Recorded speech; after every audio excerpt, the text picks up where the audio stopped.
as they've had this year, Melbourne, I reckon.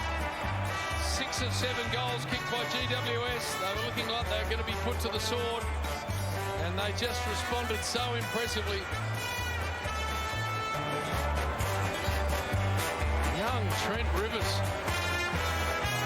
sneaking from half-back to kick a couple of goals. Nate Jones' season stays alive.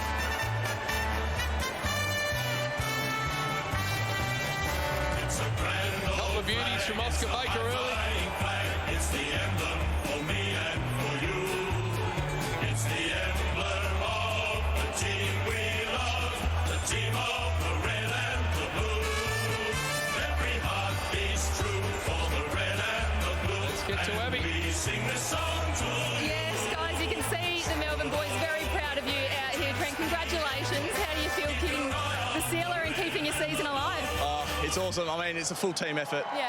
Came out down at three-quarter time.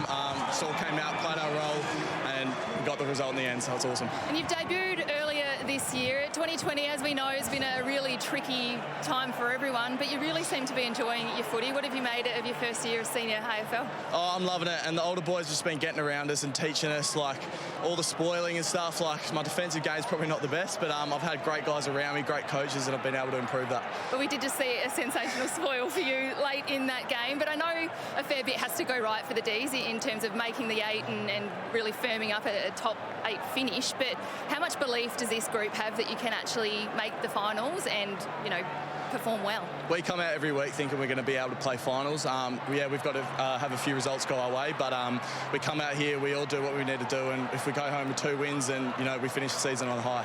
Well done, Trent. Good work. You should be very proud. Thank you. Good work. They got the Bombers next week.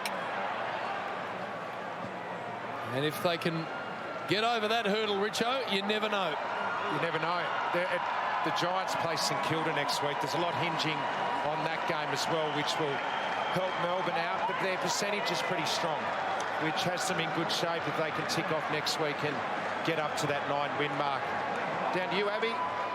Kristen, congratulations. As we know, every game at the pointy end of the season is a virtual elimination. What did you make of this performance tonight? Yeah, it was a tough game.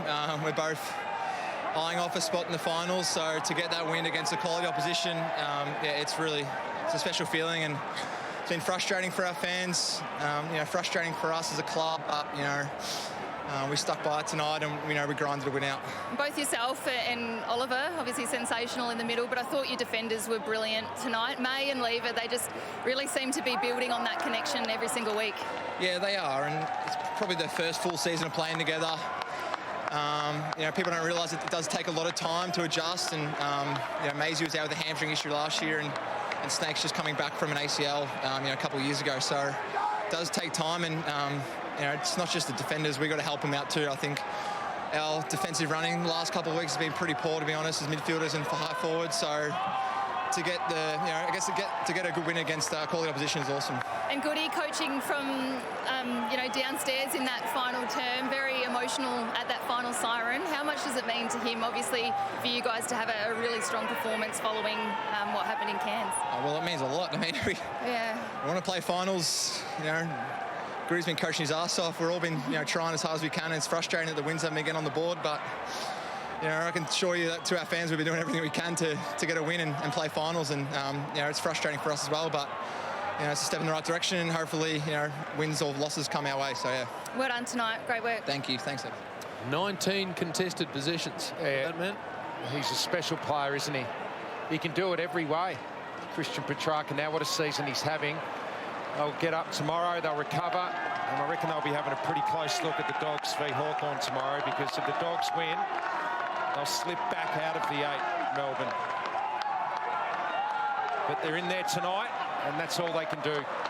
Number 15 at the back there, Ed Langdon, gee, he was superb. And when it really mattered, that run on the outside and the willingness to be the option for his teammates all night, but especially deep in that last quarter. Talk about courage to put your head over the footy and go back with the flight. It takes just as much courage to keep pushing yourself and gut running like he does, and he plays his role perfectly. And that goal that they kicked late in the game was because of his effort, because of his outlet, and then he pushed on and got another possession down that wing just through his hard run. He had a really good game, Ed Langdon. And Christian Petrarca was talking about how good Stephen May was. Down back so many times, just took the intercept marks, and then late in that quarter, late in that game, he was just that steadying influence with Jake Lever. A couple of times got the ball, short kick outside, and then that kick started the game. He was superb for the Demons.